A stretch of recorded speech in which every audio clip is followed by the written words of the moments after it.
একজন অসুস্থ মানুষের কক্ষে টয়লেট ব্যবস্থা করা কোনো অপরাধ বা লজ্জার বিষয় নয়। আমাদের রাসূলুল্লাহ সাল্লাল্লাহু আলাইহি সাল্লামের জীবনীতেই আছে যে রাতের অসুবিধায় তার বিছানার নিচে কাঠের পাত্র রাখা থাকত।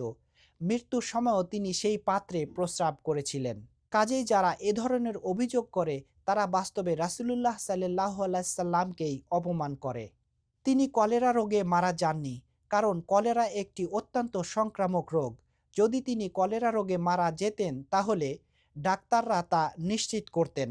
তাছাড়া সরকারি অনুমতিতে লাশ ট্রেনে পরিবহন করা সম্ভব হতো না।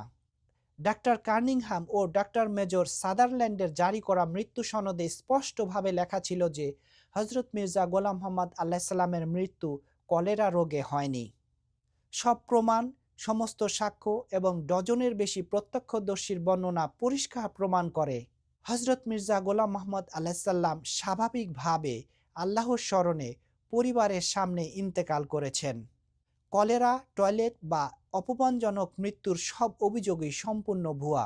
সবকিছু শত্রুদের মিথ্যা প্রচার ছাড়া আর কিছুই নয়।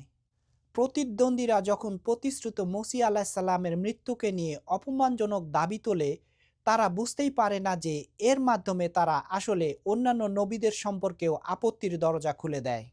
নবী করিম সাল্লাল্লাহু আলাইহিসাল্লাম প্রতিশ্রুত মসিহ আলাহিসাল্লাম সম্পর্কে ঘোষণা করেছিলেন যে তিনি আমারই কবরস্থানে সমাহিত হবেন।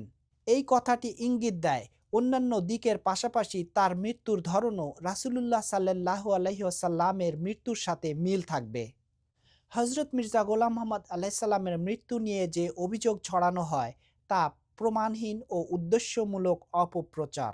প্রত্যক্ষদর্শী, পরিবারবর্গ, সাহাবী, চিকিৎসক এবং সরকারি নথি সবই নিশ্চিত করে যে তিনি স্বাভাবিকভাবে আল্লাহর স্মরণে পরিবারের সামনেই ইন্তেকাল করেছেন।